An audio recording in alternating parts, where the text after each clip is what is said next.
at 1840.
All right, welcome to the Tuesday night edition of Sports Talk on WJRG Television Network.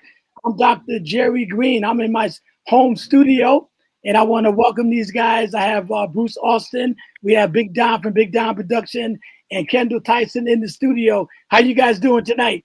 Doing great. Everything's good. Great. Great. We have a great bishop all the way in Maryland, Bishop Ernest Richard, Power to Stand, Outreach Ministries. How you doing, Bishop? God bless. I'm doing excellent, and we're going to have a hot one tonight. I can already tell. I want you guys to keep it hot. All the way from Maryland as well, my man, my brother-in-law, Larry Pearson. What's up, Larry?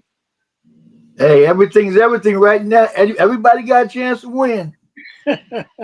And one of the greatest pastors in the world from Basileia, Pastor Walter Teague. What's up, Pastor? God bless. God bless. How's everyone this evening? Great. We are truly blessed, brother, truly blessed. Live on the television. I want to give God all the glory for just allowing us to get together once again. And anyone that want to give me a call, my number is 203-671-5332. And we have Bob McCormick. He's going to be calling in around 6:15 to 6:20. So we're going to get started. I want you guys to take over on March Madness. I'll start with you, Bishop, with March Madness. Then we'll take it to Pastor and Larry and Kendall. Go ahead, Bishop. March Madness. All right. Well, gentlemen, here we are. It's that time of the year.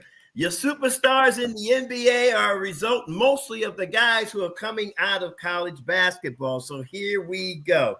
Let's start, first of all, with the men. We've got 4 number ones, and I need your honest opinion about who was selected as number one. We have Auburn, Duke, Houston, and Florida.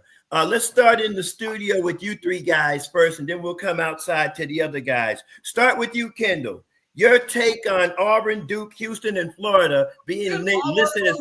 Didn't Auburn lose 3 to 4 of their last games or something like that? They did. How the heck are they at number one? I think Duke definitely. Florida is looking real good. Florida's got these 2 giants. They got 2 7-footer, 2 twin towers. And what's the other number one? You got Auburn, Duke, Houston, and Florida. Well, Houston's been consistent all year long.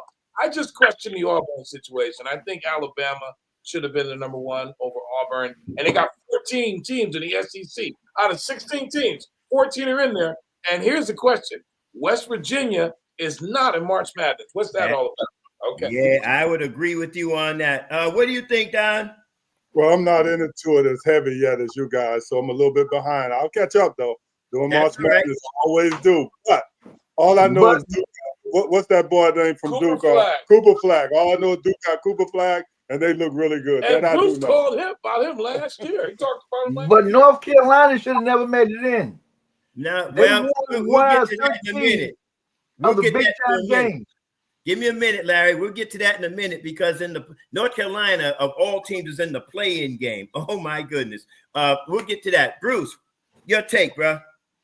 Yeah, it's always going to be somebody thinks should be up there. I go along with the 4 that they got, but I look for Duke and Florida to be in the final game. All right. All right. Well, come on, Pat. Go ahead, Larry. Might as well get you in there, and then we'll go to Pastor T. Get me in there. Hey, I got the right answers because for one, Florida looking the Is best. this anything like that Kansas Everybody City going to answer? the playoff. Like you said, they at their peak right now. Florida sky high.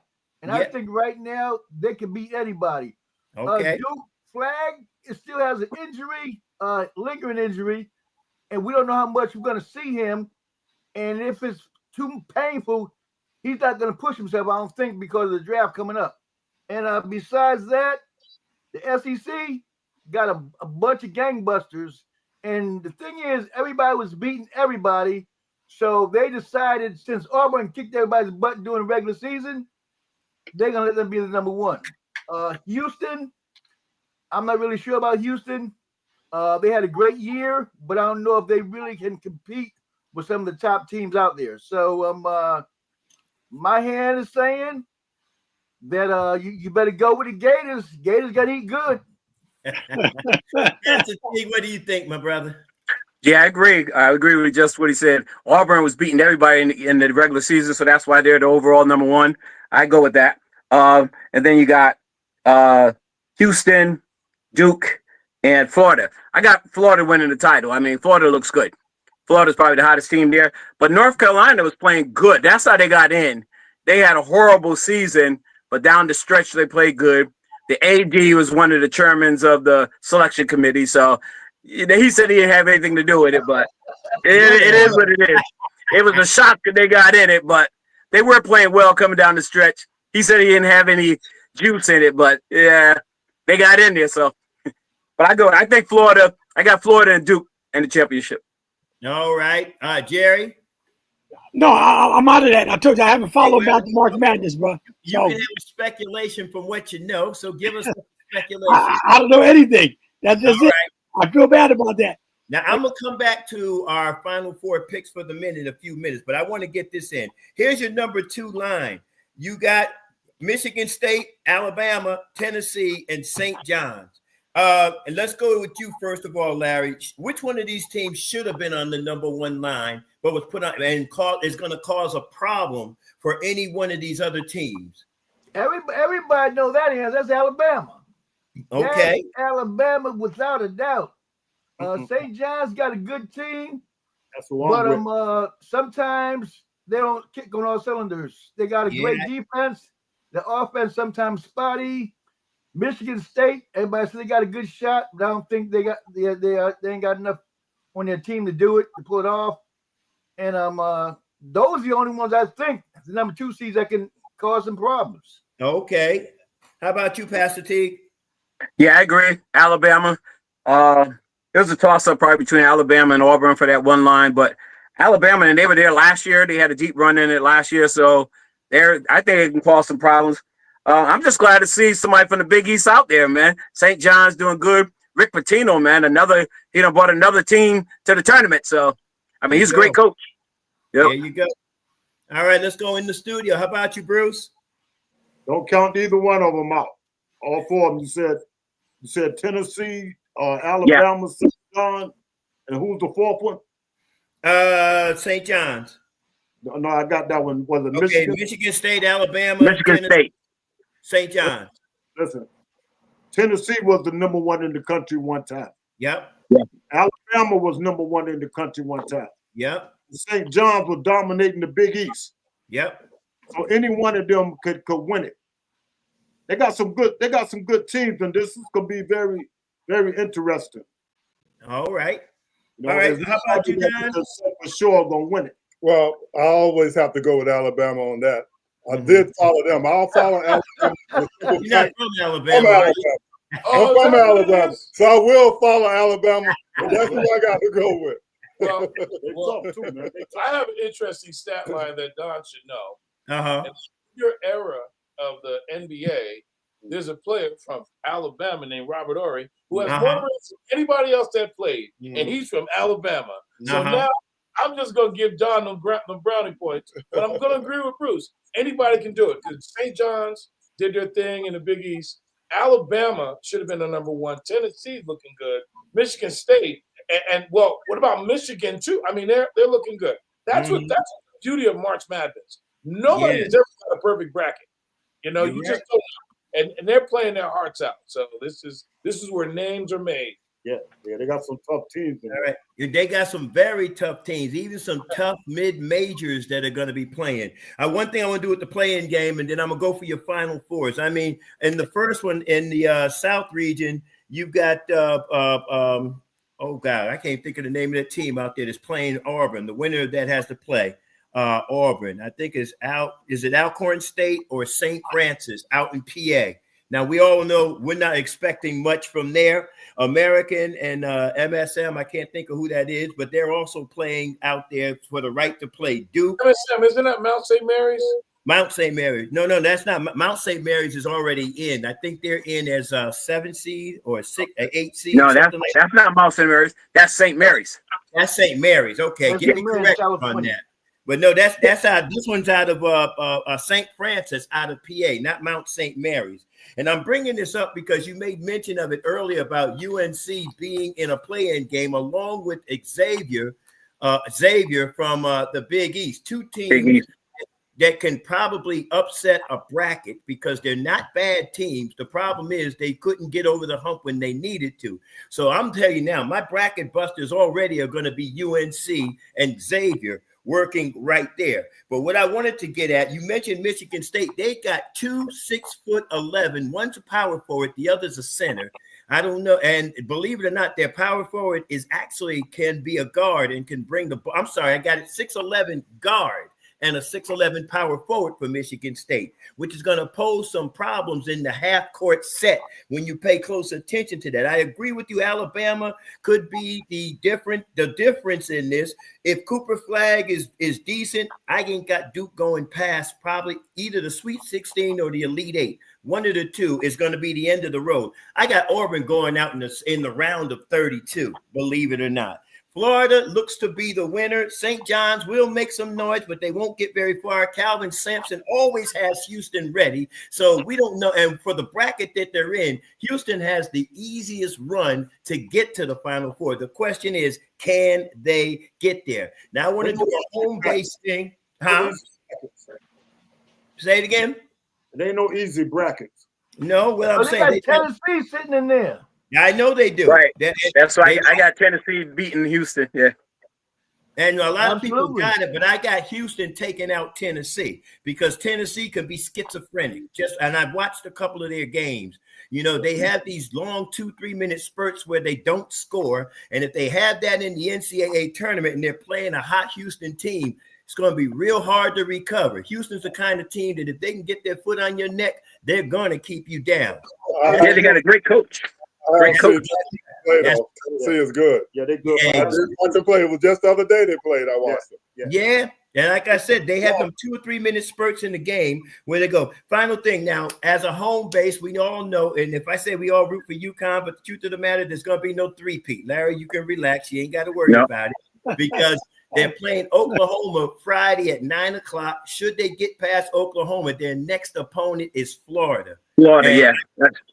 Florida has a huge chip on their shoulder with UConn because if you remember back the title 2 years ago when Shabazz Napier was playing, the UConn beat Florida in the regular season and then took them out in the Elite 8. So, you know, Florida's gunning for UConn, and you already know what that game's going. That's going to be a run and gun special. But is there anything in these brackets or anything that you see in this game? Call me out an upset, and let's start in the studio. When you call out your upset team, give me your Final Four. Well, before you move to that, I think Florida's height is what's going to kill UConn if they do play them. UConn has no inside presence right now. Yeah. No inside presence. They got good perimeter shooters, but no inside presence. And that kid Reed, he's going to need another year. He's good, but he's not good enough. You know what I'm saying? And believe it or not, I think he was a transfer from Michigan, if I'm not mistaken. He came in through the portal from Michigan. But go ahead, Bruce. Let's start with you. Do you see an upset in this bracket at all? Call out a dark horse.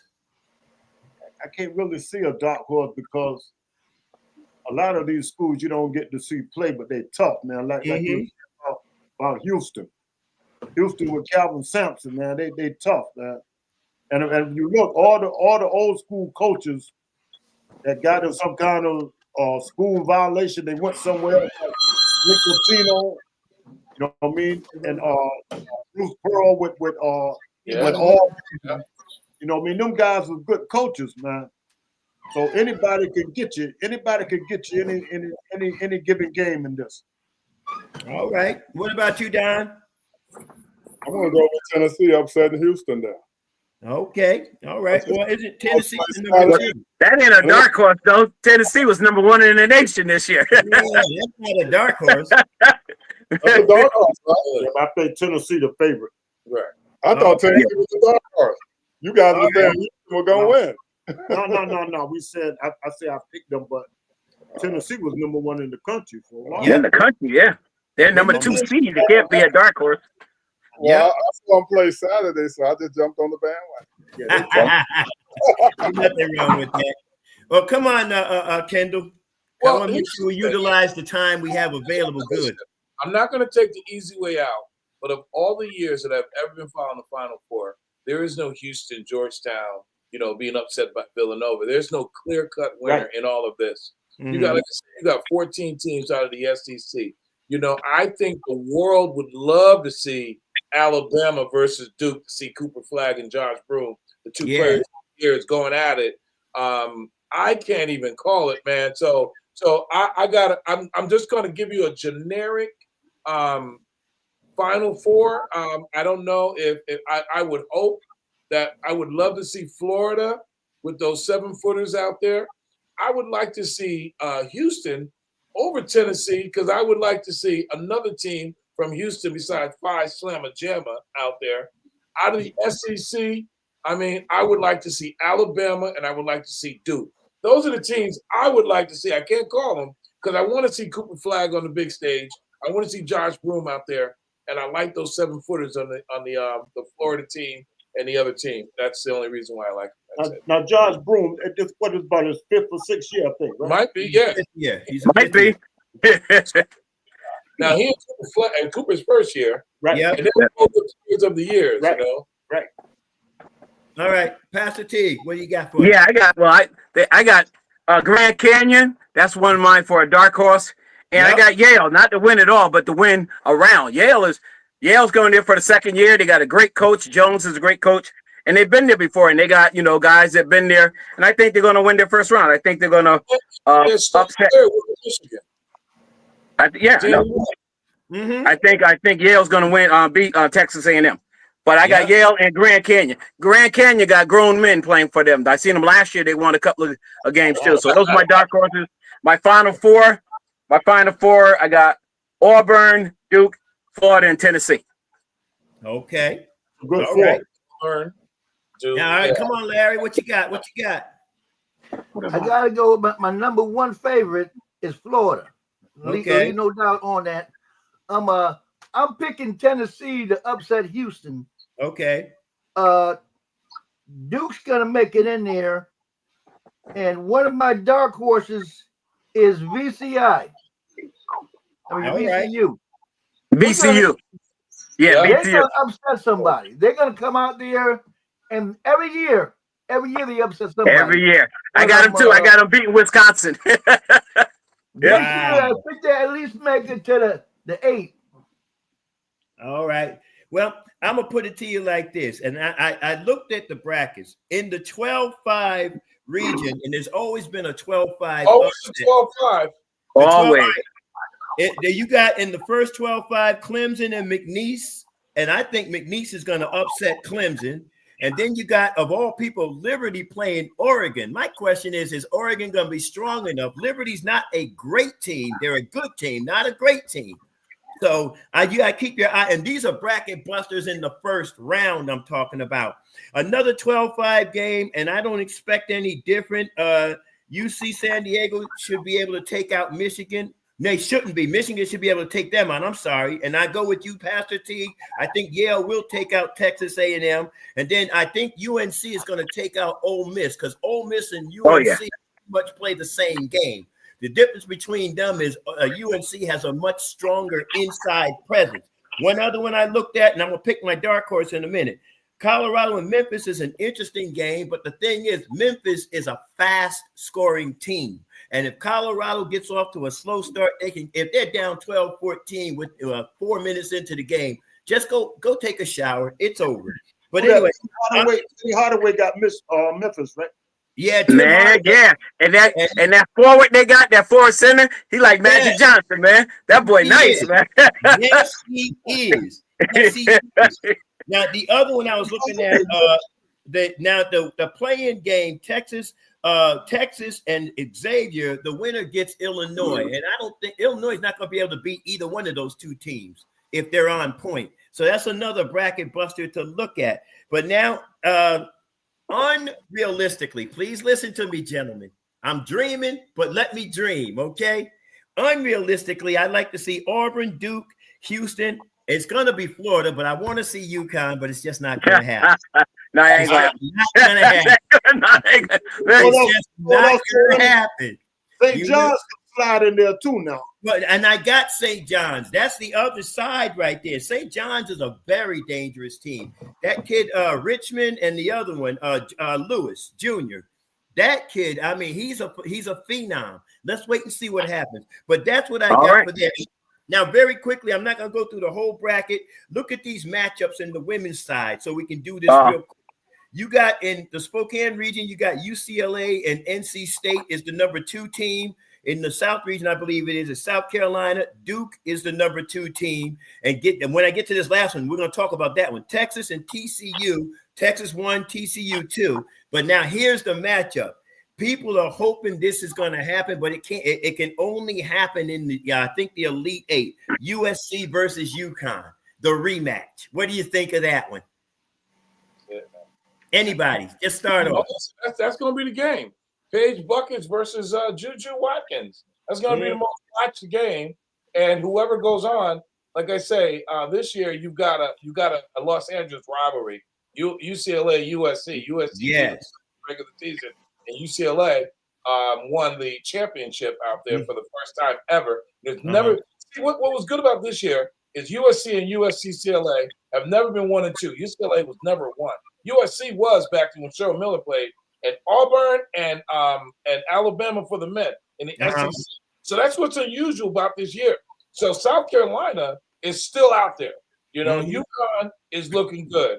North Carolina State got the leading scorer in the whole country. Juju Watson is Juju Watson. You got the center from UCLA. You got some stuff going on. You got Hidalgo at Notre Dame. You know, like it's going to be something on the girl side. Don't leave Texas out. Oh, don't leave Texas. No, do not leave Texas out. Okay. Don't sleep on Kim Mulkey, wherever she's at. She's in the tournament. Yeah, she's in the tournament somewhere. She might win. She's got to win as a coach and a player, and a coach at 2 different teams, Baylor and LSU, and as a player. All right, Bishop, y'all, I got Bob McCormick on the phone. Okay. Bob do his sports report. Bob, you still there, right? Yeah, I'm still here, Jerry. How are you tonight? We're doing good, man. We're doing good. Wait. I know I'm going to sound a little redundant because I know you guys are talking about the NCAAs, but March Madness actually gets underway tonight with the first 4. St. Francis of Pennsylvania takes on Alabama State. And then imagine this, North Carolina takes on San Diego State. There are 2 more games tomorrow night. Men's number 1 seeds, I know you've discussed that. Auburn is the overall, then Duke, Houston, and Florida are the others. Number 13, Yale, who won the Ivy League final, plays number 4, Texas A&M Thursday night. UConn takes on Oklahoma. That's an 8-9 matchup on Friday night. On the women's side, UCLA was the overall number 1, followed by South Carolina, USC, and Texas, the other number 1s. The Lady Huskies are number 2 and play Saturday afternoon. They'll be on ABC. They're actually going to play at the Gamble. Villanova and Iona are looking for new head coaches after they fired both theirs. And on to Major League Baseball season actually got underway today in Tokyo. The Tigers beat the Cubs 4-1. LA's Shohei Ohtani had 2 hits and scored twice. Yes, he did. Rangers pitcher John Gray has suffered a fractured wrist. Former reliever Clay Holmes has been named the Mets opening day starter. Also, Jeff McNeil of the Mets' second baseman, he could miss a month with a strained oblique. Red Sox pitcher Lucas Giolito on 15-day IL with a hamstring strain. So that makes 3 pitchers out. Kansas baseball, now get this, hit 5 home runs in a row, tying an NCAA record. I don't even think they've even done that in the majors. On to the hard court in the NBA. 4 games are on tap tonight, among them the Nets and Celtics. The 76ers, Paul George, he's done for the season. He has had multiple lingering injuries. Houston Rockets fan last night, after making a half-court shot, won $25,000. The Mavs sent Anthony Davis to the G League to get ready for his return. The Magic on Sunday ended the Cavs' 16-game winning streak. The Nets' Cam Thomas is out for the season with a strained hamstring. The Hornets made a franchise record 26 threes in a win over the Spurs. Former NBA center Oliver Miller has died at 54. The Big O was battling cancer. He was selected by the Phoenix Suns in 1992 draft. Slick Watts of the Seattle Supersonics, he died at 73 last week. On to football's safety DeMar Hamlin signs a 1-year extension with the Bills. The Cowboys acquire Kenneth Murray. The Broncos for $23 million signed Yvonne Ingram to a 2-year deal.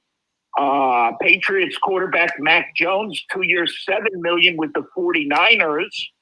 Patriots released captain and center David Andrews. Is a good friend of mine, and my friend is upset that they released him.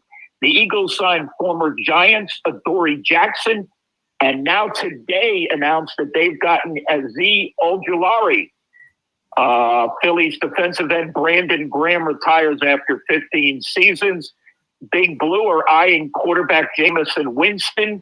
The Texans cornerback Derek Stingley has a 3-year, get this, $90 million extension.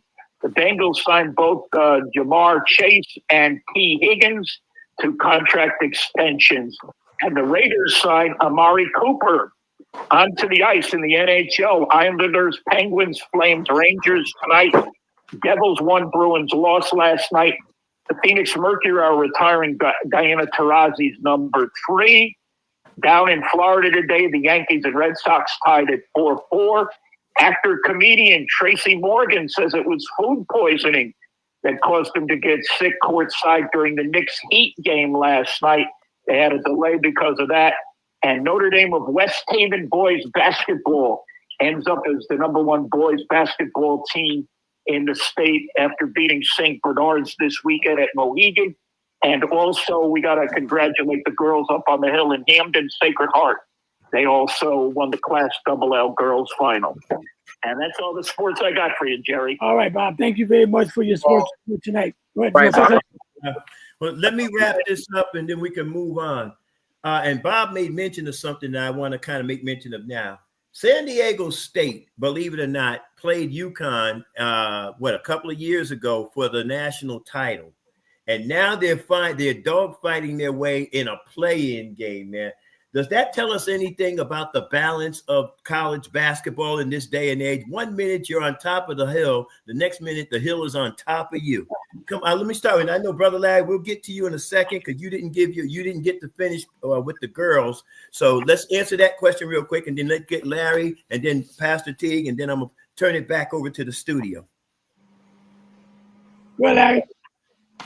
I think with the girls, UConn, they got put out. I mean, because they beat South Carolina at their house by 30. Okay. Yep. And there's no way they was ranked number 3 in the country, and they was a 2 seed. You know, to me, I don't think that was fair. You know, they're gonna be number 2 seed, but right now they're playing the best basketball out of all the girls. So I think that's not gonna hurt them. But when they win the national championship, they'll understand. All right. And Pastor T, I didn't get you either, did I? No, I'm not. Nah, I pass on the girls. All right. Well, I'm gonna leave that right there. So, I mean, basically, The answer about San Diego State. Well, when they played last year or year before that, they were mostly all seniors. So rather, the portal, and then so that's why they were so dangerous. A lot of those small teams, the guys, girls, most of the guys, they can stick around now because you're getting paid. Instead of coming and sitting on the bench, and on the NBA, they can stay in school, stay in there for 5 years, and they, now they can get their name and likeness. It ain't like it was back in the day where they couldn't even get no sneakers. They making money. So they make more money staying in school. Like Cooper Flagg said, he having fun. He making money. He ain't broke. Why you going there?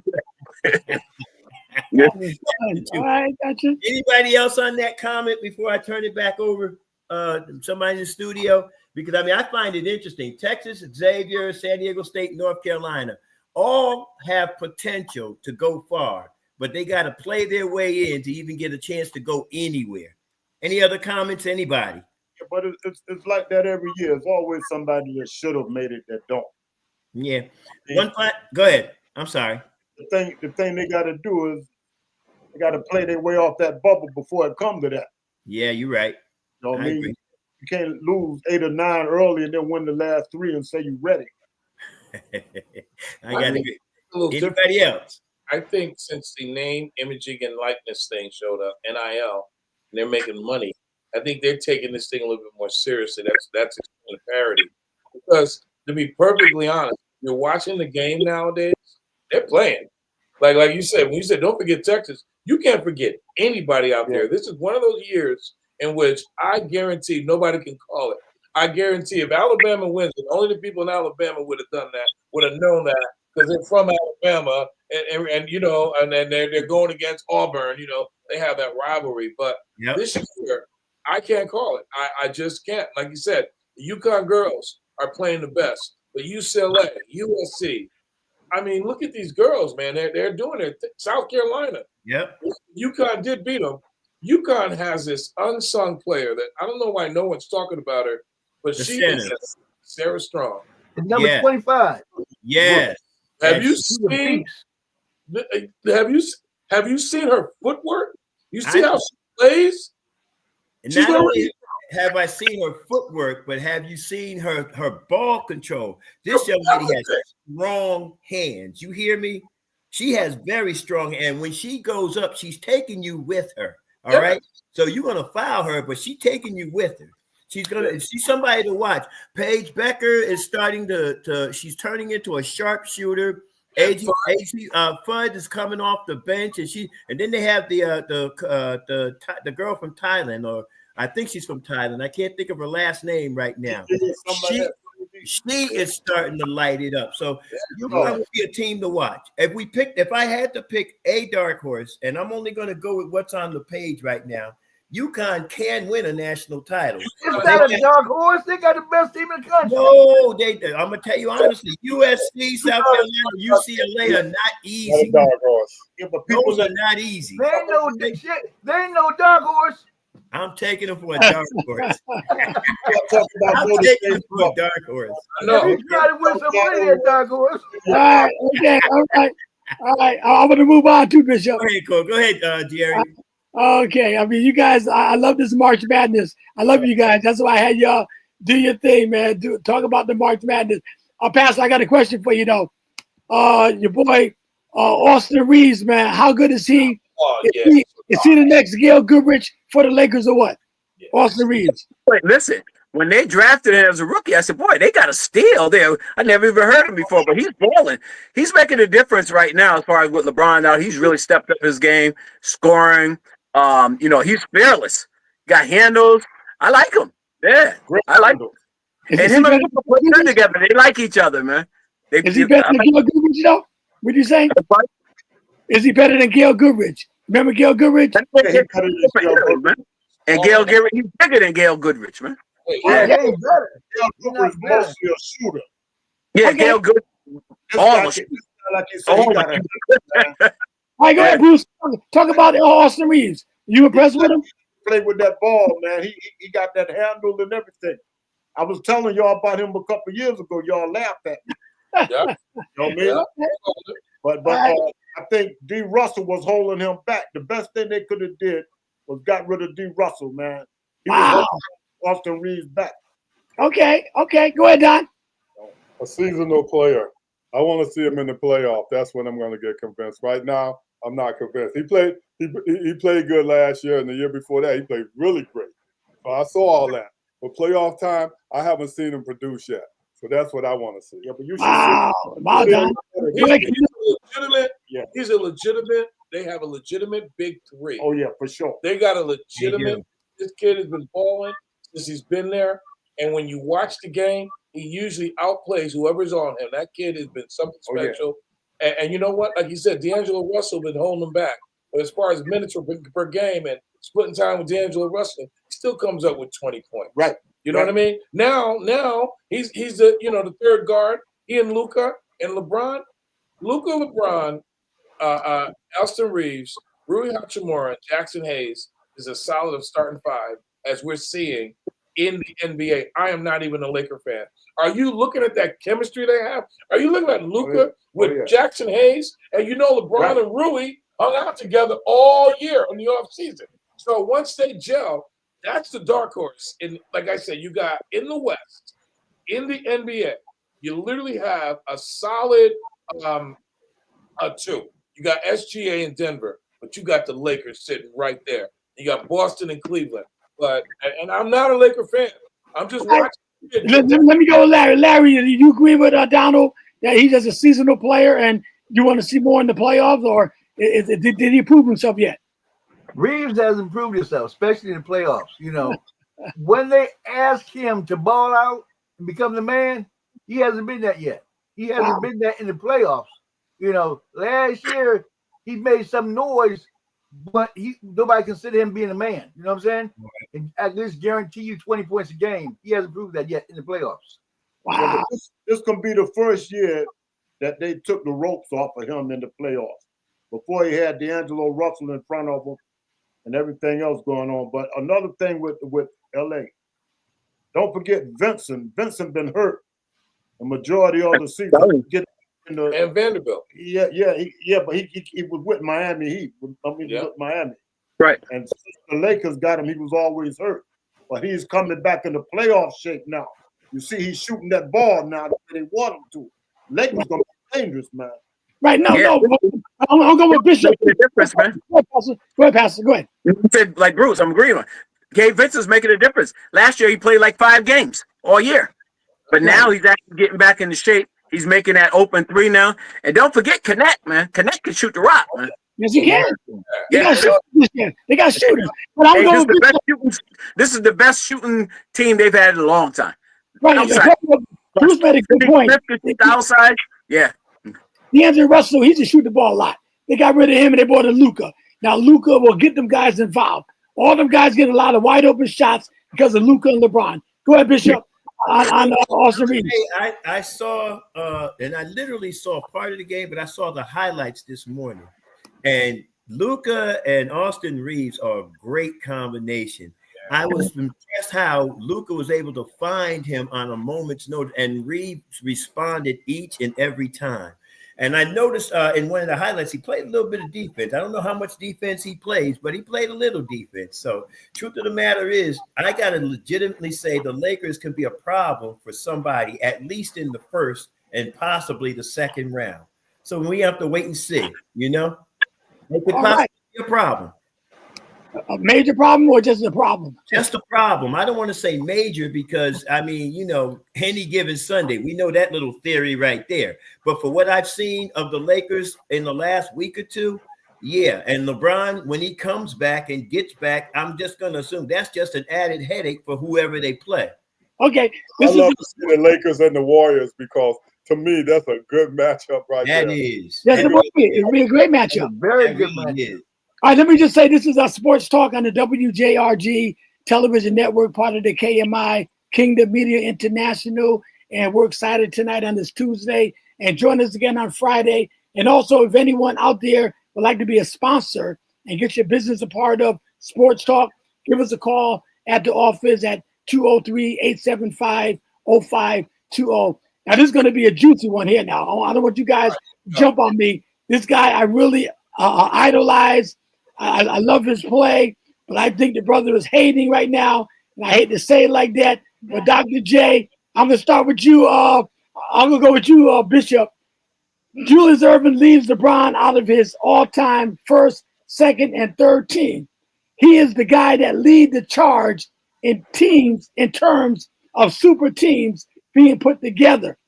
How can he say LeBron is the guy that lead the charge of super teams? And he had George McGinnis, he had Bobby Jones, he had Moses Malone, he has Maurice Cheeks, he had Andrew Toney, he had all these great players on his team.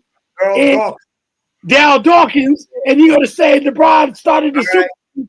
But now, all right, here comes the argument. This is where we're going to disagree. How many teams did Julius Erving play for in the ABA? Virginia and the Nets, 2 teams. Yep. Okay. All right. Merging to the NBA. How many teams did Dr. J play for? 1. Thank you. 1. That's it. Okay. What's the point? I'm done. I'm done. Oh no, it wasn't free. It wasn't free agency back then, though. You got in mind too. See, this is why when I say we can't argue this point, because the eras were different. LeBron played for how many teams? 4 different teams? 5? Okay. But did he have a super team, Bishop? Did Dr. J have a super team? Yes or no? He's only had 2. What? Did he have a super team? Yes or no? Yes, Miami, he did. Now I'm talking about did Dr. J have a super team? Yes or no? Listen, what am I going to do? How big was the NBA back then? Yes or no? If you look at that list, you call it a super team. Yes, okay. I would call it that. But how many teams did LeBron? They brought George McGinnis over. They brought Moses Malone over. Uh-huh. You know what I mean? They had plenty of stars on in free agency. They brought him over. They didn't go buy him.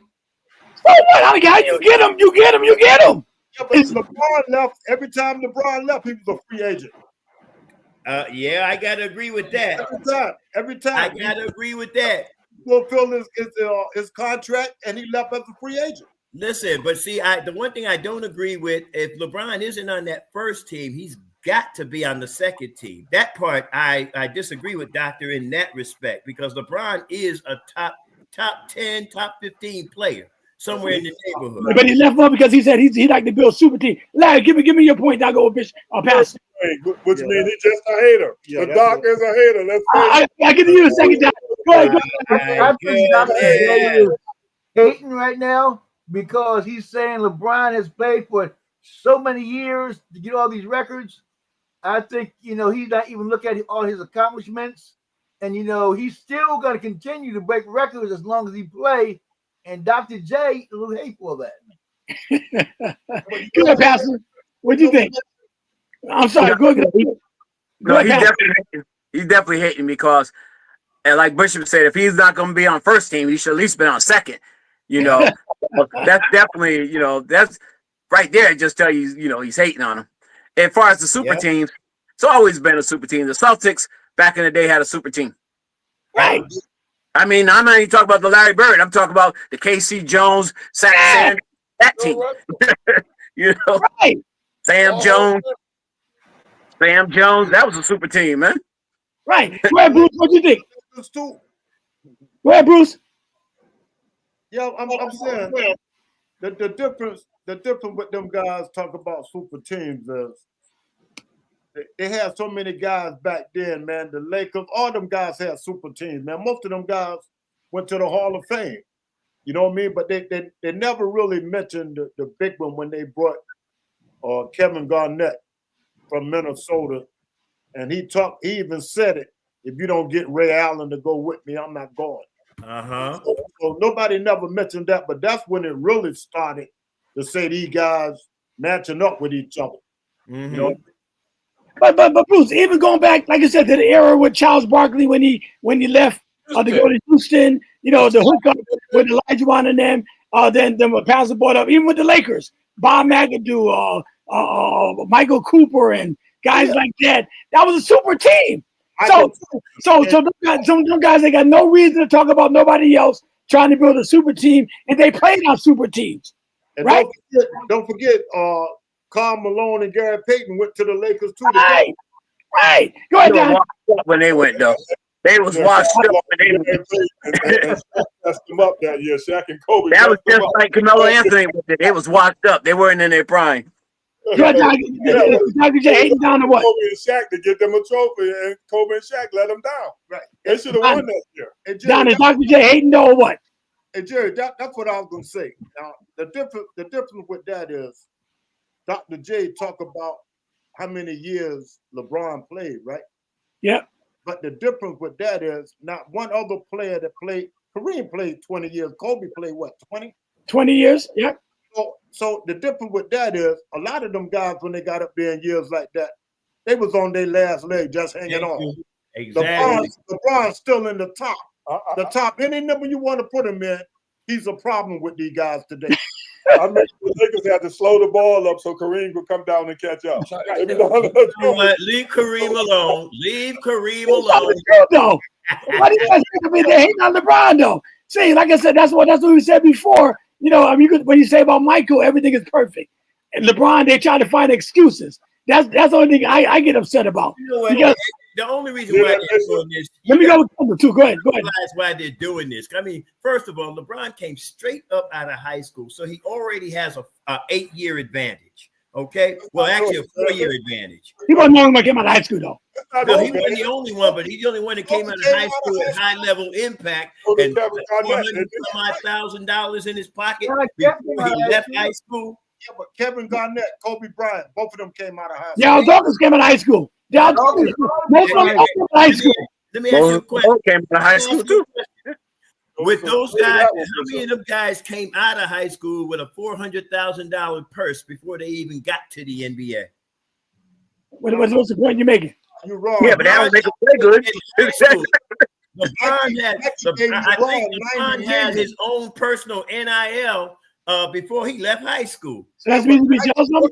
Got to do with playing ball. It was That don't make him a better player. Playing ball. The money got nothing to do with it. That's the reason why he had it, because he was a much better player. When has ESPN ever featured a high school game, a high school championship, the LeBron's high school championship on regular television? He lived up to the hype. He outdid the hype. So he's still breaking records, but why did the old heads, I call them old heads, and I love Doc, I love Charles Barkley and all them, why they hating on this guy? Kendall, go ahead, give me your thought, because I didn't give you your Let Kendall talk for a minute. Go ahead, Kendall. Jerry, he's not a scrub at 40 years old. He's one of the top 3 players to play. Right. Yes, his high school game was on TV, and he's lived up to the hype. He came in averaging 20. If he got to 90 million, he didn't rest on his laurels. That kid came out balling every year in the finals, year after year after year. I am a Michael Jordan fan. I think Michael Jordan, my personal opinion, Michael Jordan, my favorite player. This kid is got to be on a first team All NBA. And Dr. J, you're the same guy when you picked your first All-Star team. You know, you say you're going to he said, who is JRE? Remember that North Carolina kid? Yeah, that was going to be the player. Remember that? Yep. Yeah, you know, so I'm saying to myself, no offense, Doc, but this kid has lived up to the hype. This kid is the poster child of what it is to be a professional athlete. This is the type of player we should be lifting, who's still married to his high school sweetheart and was good enough to be on the court with his son and was better than his son. Okay, and will probably be there when his other son is there. This guy, he's breaking all the records. That's some haterade. If you're the first team or the second team, the only number 3 that we can make an argument on the first team against him would probably be someone like Larry Bird, because they didn't throw the 3 as much. But LeBron James is one of the top 5 players in NBA history. Right. He made a touch. Remember you said about the Gilbert Arenas thing? Wish you could find that, because it was talking about he was the youngest to all those records. That was great. Gilbert Arenas. That's a great point. I'll bring that I Friday. actually looked at that and I said, yeah, you know what? That's good. Yeah, He's I'm the bring that youngest of all those milestones, the youngest ever. Don, you want to say something? I was asking Bishop to get that. I mean, haterade. He got to bring it up. There's no haterade. You know what? Let's establish this right now before you even think haterade. I drink Gatorade, not haterade. LeBron James, to me, is the standard of the quintessential man, husband, human being, ball player. I can establish that real easy. Yeah, I might have my druthers. I might like Dr. J a little better for his style of play. I might even like Michael Jordan a little better. But the truth of the matter is, when you look at the overall picture for LeBron James, he is the standard, hands down. Okay, all right. I'm gonna move on. Because it's almost 7 o'clock. Bishop stuff He right there. He got it straight. All right, listen. I don't want to keep beating on this because I got really a lot of topics I had to get to. But we'll pick it up again on Friday. But another question. I'll start with you, Don. Is Kevin Durant washed up this year or what? He washed up. There's no ifs, ands, or buts. Kevin Durant is washed up. He's not the old Kevin Durant that used to be. As you can see in this picture here, he's even having trouble with the coach now. You know, him and the coach. They fight each other now. Right. Huh? Yeah, they had a big argument the other night. They had a big argument the other night because he don't want the coach saying nothing to him. Probably. I don't know what the argument was about, but you can tell Kevin Durant, he cannot carry the team. He's not the man. And he's supposed to be the man for that team, not Booker. So, Bruce, is Kevin Durant washed up this year? Like a pink soap pad. I mean, because Phoenix should be a lot better than what they are. If Kevin Durant, he missed a lot of open shots that he normally make. You know, he's missing and things like that. So, what do you think, Kendall? Yeah, I think this Bradley Beal, Devin Booker, What Kevin. about not Bradley Beal? It didn't work. No, I'm just saying no. This threesome didn't work, and if anybody should be blamed for that, he's Kevin. a senior player on the team. No, you know got to what I blame mean? Bradley. I So, disagree. More than likely, huh? You got to blame Bradley Bill. You haven't put out since he's been there. Well, He was supposed to have been that third piece. You haven't lived up I to haven't done anything. anything. But Kevin Durant has proven over his career that he's probably not a Batman. He's a Robin. Doesn't mean that's a bad thing. He does what he does. He's a specialist. He can score, play a little bit of defense. That's why he won those titles at Golden State. Golden State. And what was good about that is that you're on the floor with Klay Thompson and Steph Curry. You could sit 30 feet from the basket and be dangerous. What does that mean as a 7-footer? That middle's not clogged, so that he plays the mid-range game. So he's a system player. He's just a system player, automatic scorer. I mean, but as far as that's concerned, he's not a person who He carry a team. he can't carry a team. All right, there you go. All right, I'll go along with that. What do you think of Pastor? And I'll go with Larry. Kevin You know, Durant. I was watching the game against the Lakers there, but a couple of years ago we said we thought Kevin Durant was washed up. You know, he's missing more shots than I ever seen him miss. But I think this year you got to blame the coach. They're digressed. I mean, he can't even get them to play. I mean, look at the wins they had last year, and they fired the coach, and now you bring him in, and they stink. I mean, how you gonna lose like to the Lakers without LeBron? You know, and lose like that. I was surprised. But Kevin Durant, you put him on Milwaukee, man, that's a bomb squad right there. Really? Okay. But he got a lot of wide open shots. He Put Durant on Milwaukee, the Bucks with Dame and Giannis. Plus, what you've seen this week is you can still build that wall around Giannis because he can't shoot from the outside. You shut him down. You know, you seen it again. It was on. Just play again. Well, what do you think, Larry? Is Kevin Durant washed or what? He can help a team. He's not going to be the number one, number two guy. He might be the third best or fourth best guy on the team, but he can definitely help a team, especially when he's shooting. He's trying to help a team now. He helped Brooklyn and he went to Phoenix. How many more teams? They want him to be the man. He's not the man no more. He's not the man that he used to be. Okay, then he's not a washed up then. And he can't carry a team, you know. Like you said, he was a Robin, and now he's falling a little bit below Robin, you know, but I ain't Robin Hood now. I mean, he never carried the Warriors. Oh, Robin Hood. Bishop. Listen, and I mean, I got to agree with you guys. Personally, I thought he should have stayed at OKC. That's just my opinion. But unfortunately, he followed the yellow brick road, found out it was just yellow paint. He struck a little gold in Golden State, and from that point on, it's been all downhill. How do you go from winning 60 games to 54 to 51 to 45 to 40, now down to 30 and still counting? Kevin Durant, I'm going to get you a sweater, find you a dog park, and we're just going to sit you on a bench. That's about it. Wow. He can start. He ain't got to go away to the bench. Well, he's good for a lot of teams, and you made a good point. He could play great. He might even be decent if he went to Philly, but we already know none of that's going to happen. It's not going to happen. If that's to me, tell it. That ain't Jesus calling. Tell him call back. All right. Out of this list, I got up here, Pastor Walt, who's the best rebounder? If you had to pick someone to be the best rebounder on this list, who you got? Wow. Well, it ain't Kareem. You can take him off of there. Why you say that? And Kareem on number 2. Kareem's never been a great rebounder. No. He's like number 2 on the all-time list, right? Or number 3, something like that. He played long enough, but no. Man, that's a big one. Wow. Dennis Rodman could probably get 50 if he wanted to. I don't know. Most below. Man, that's a good one, Jerry. I don't even know. I'm gonna go with Chamberlain just because he's a man. But wow. You go with Chamberlain, the best rebounder. Yeah. Well, who you got, Larry? I would have to go with Chamberlain too. Okay, Chamberlain. Okay. What about you, Bishop? Well, I'm gonna follow suit. Chamberlain and Rodman right behind him. I mean, from what I'm looking, that's an all-star cast right there. Yeah, that's a list right there, man. All right, what about you, Bruce? What's the question on that? Who's the best rebounder on this list? You got Moses Malone, Dennis Rodman, Bill Russell, Kareem, Artis Gilmore, Wilt Chamberlain, Elvin Hayes, and Tim Duncan. Who's the best rebounder on this list here? If you had to pick one. I'm a big Moses Malone fan, man. I'm going with Moses. Me too. I got to go with Mo.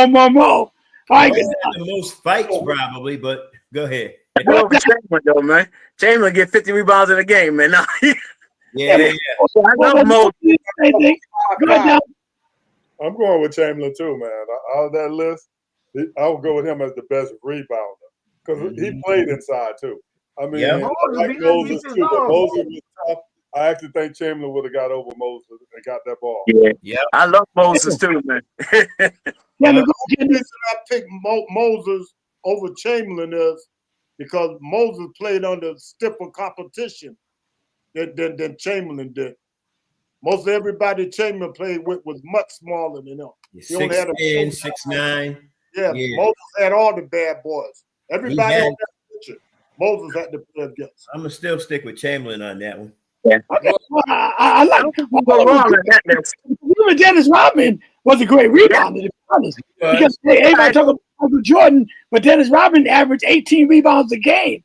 I agree. The beauty of Dennis Rodman, he wasn't thinking about scoring. He was thinking about cleaning up the board so that they could score. Yeah, he was a garbage man. He was a garbage man. Yeah. He was perfect. One of the best garbage men you ever seen, too. Right. Well, Jerry, the only reason why I'm going to go with Chamberlain because of the other things that Chamberlain did that separated him as an athlete over the rest of them. Not one of them could bench press over 400 pounds. Chamberlain can get 500. Chamberlain was an All-American high jumper as well as sprinter.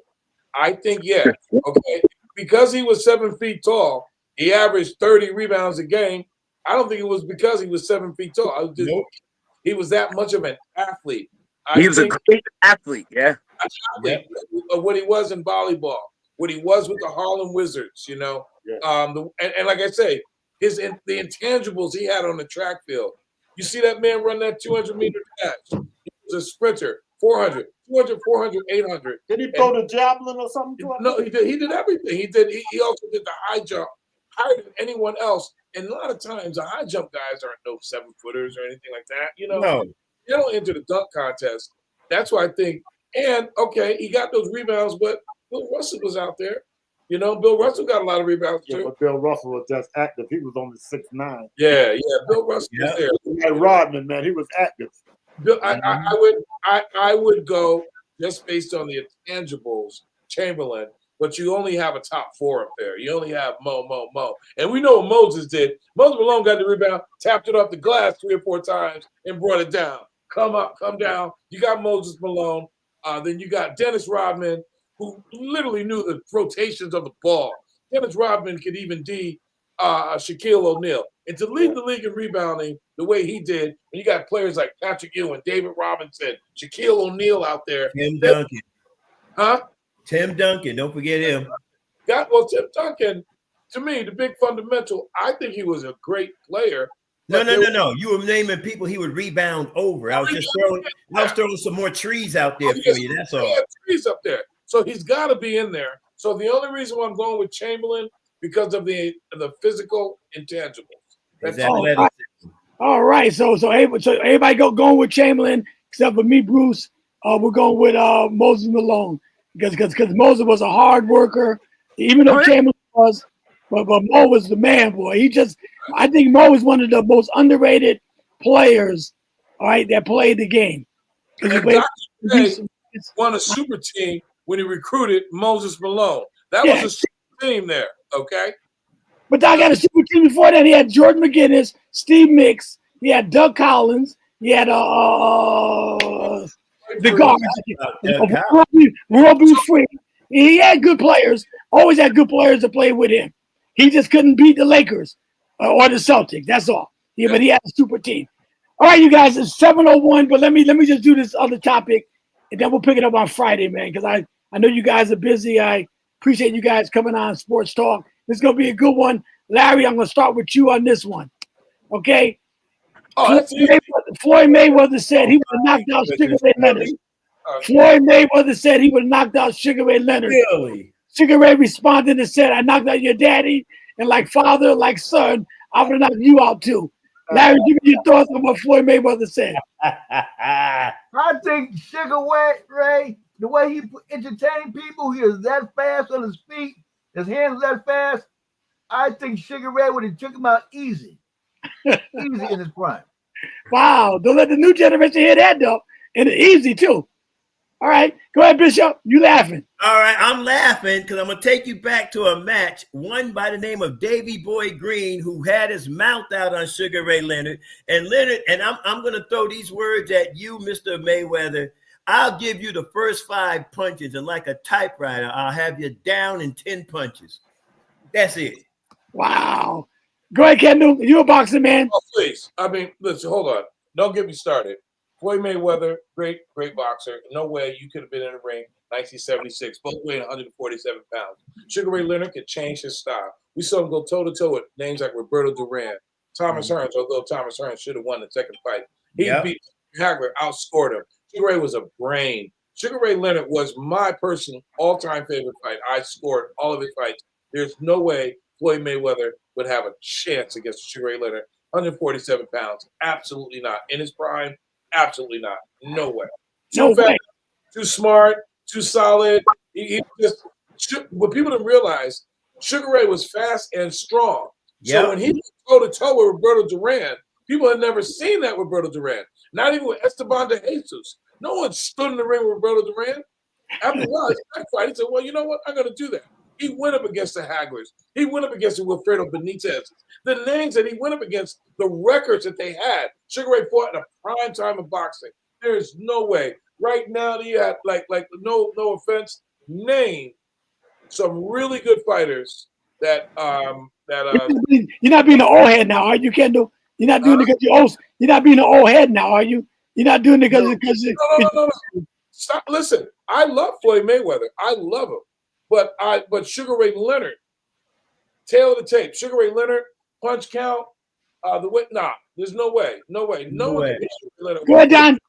You know what Floyd Mayweather is thinking? Let's be real. He's thinking he can run around the ring like he did with everybody else. Exactly. Exactly. I try to watch him, I would get bored and turn but he wouldn't have been able to do that with Sugar. Sugar would have caught him. That would have been the main man that would have caught him and knocked his butt out. But that's what Mayweather thinking is, oh man, I'm the great defensive player. I'm going to run. I'm going to do this. I'm going to do that. He would have ran right into Sugar and got knocked out. Right into a got knocked out. Go ahead, Bruce. Now go with Pastor. Yeah, man. I got to go with Sugar, man. He was fast as lightning. Yeah. You know what I mean? And I look at them fights he had with Tommy Hearns and then Marvin Hagler. Oh, yeah. Yep. And Roberto Duran. Those were war. Those were Me war. and Pastor went to see him and Duran when they fought. I think didn't we go, Pastor Walt? Me and you Sure. at the Yep. Coliseum. You Yep. was right there, right? All right, go ahead, Pastor Walt. Who you got? I pretty much echo everything that Kendall just said, man, because Sugar was smart. I mean, when you see him transition all those styles, like he said, Wilfred Benitez was a great fighter. You know, and then go toe to toe with Tommy Hearns and Roberto Grant. Yeah, no way in the world. Floyd Mayweather would have knocked him out. He couldn't even outpoint him. No, I his new name would have been Floor Mayweather. Oh man! Yeah. I like to say Besides Ali, Sugar would be my favorite fighter too. But you know what? I noticed Hagler. So Floyd Mayweather's second career would have been ceiling inspection because he'd have been like this the whole time. Just bad boy. He just ran around the ring. Because I mean, you know, from what I saw of Floyd Mayweather, he to me, somebody said it already. The man was a runner. He really, to me, he was a boxer. If you can play and be smart and attack when you need to attack, but with a guy like Sugar Ray Leonard, run all you want. He knows how to cut the ring off. So you already know he's gonna corner you, and he ain't gonna punch himself out. He's gonna look for his shots. And I just can't. And I brought up that Davy Boy Green thing, Kendall, because I'll never forget in that interview, he told him exactly what he was going to do. Precisely what he said he was going to do is exactly what happened. Okay, but during the text, Anthony is not on to defend himself, but he picked Aaron Pryor to be both of them. Oh no! That was during the text. Was a bad man now. No. Aaron Pryor was a bad man, yeah, but he couldn't beat Sugar Ray. No. During the text, if you guys saw the text, he said Aaron Pryor would be both of them. It's that exclusive without it. Okay. All right. We're gonna close it. All right. This is my final one, you guys. The Miami Heat are 4-15 since trading Jimmy Butler and have lost 8 games in a row, the most in the Spoelstra era. Did Jimmy Butler make that much of a difference, Pastor T, for Miami? Oh, absolutely. Look what he's doing with Golden State. Yeah, he made that much of a difference.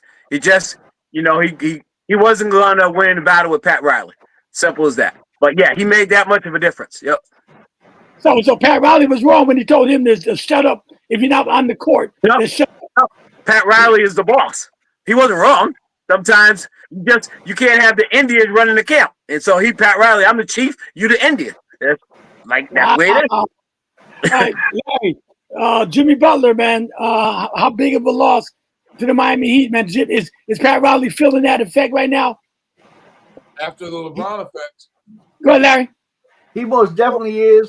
And the simple fact, the way he treated him, his whole team seen that. And I think that's having a rolling effect on the team now. They looked at what was going on, and he lost some respect of some of the players, And so I think that's part of it too. They ain't that good. Everybody. What's that, Pastor? You want to say something, Bishop? No, I am going to say something. I mean, once again, Pat Riley technically has egg on his face. I mean, I take him back to the days when he coached the Knicks, had 2 prominent players on the bench, did not play them. And what happened? He lost. He had LeBron James there, had a little instant, not a big one, but a big enough one that caused LeBron to leave. And he lost. Shaq, the record speaks for itself. And Dwayne Wade. Just saying, but the record speaks for itself concerning Jimmy Butler. No, we don't even need to say nothing else. Look at the record. Since Jimmy Butler left, have they gotten better? If that's your idea of better, Pat Riley, then I ought to be the next president of the United States. Go ahead, Bruce. What do you think about Jimmy Butler? The Heat 4-15 since they traded him. Yeah, and Golden State, what, 15-3? Yeah, exactly. The record speaks for itself. That speaks for itself. That's the same thing when LeBron left Cleveland. Mm-hmm. You know, Wow. Wait, Don, did I go with Kendall? Then we'll close the show. Sometimes it's just better to swallow your pride. right. Thank you. There's coaches showing now what I've been saying for years. Where's that great coaching at now? He got ain't no coaching. But that's his GM that put him in that position, not himself. You know what I'm I saying? know, like I said, but I was saying the GM. Sometimes Pat Riley should have let that one go. I mean, Mhm. but you can't win them all. Let one go. Pat Riley don't like to let nothing go. But you know what? We all know Miami going to come back. Well, Pat Riley, hey, Don, he'll find I'm going to somebody. say this to you, Don. And if you go back to that Texas, that NCAA game, Pat Riley was playing for Rupp. And he came back, he told, I could take him. We can win this game. How'd that work out again, Pat? Yeah, he had that mentality for I don't know how long. So Go ahead, Kendall. The team that lost the first black ever starting five. So, I mean, there it was. But Pat Riley should look at the fact that just a couple of years ago, this man single-handedly got them into the finals. Yep. Single-handedly. Nobody Without Tyler Hero. And we know what he's capable of doing. So, and to treat him like you treated him, and now he's playing, the records speak for itself. Absolutely.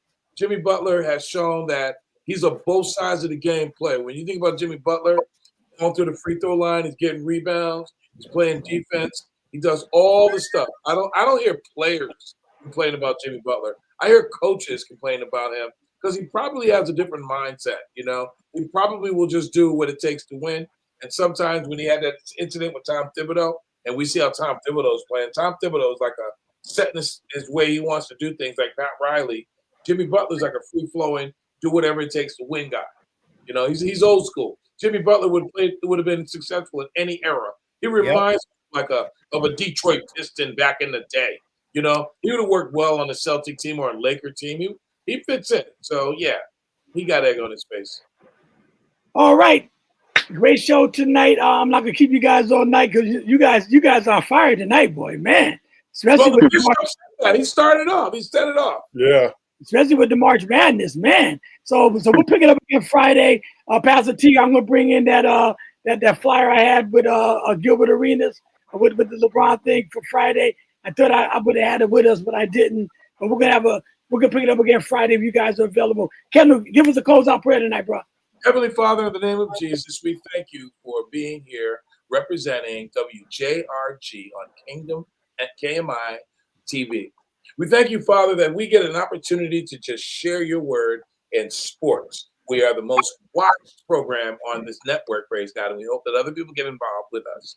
I thank you for my brothers that are here tonight, Pastor T, Larry, Bishop, Don, Jerry, and the legend is back in the house. Ladies and gentlemen, Bruce is in the house. So I just thank you for the opportunity to be here to support WJRG and Sports Talk. In Jesus' name, amen. Amen.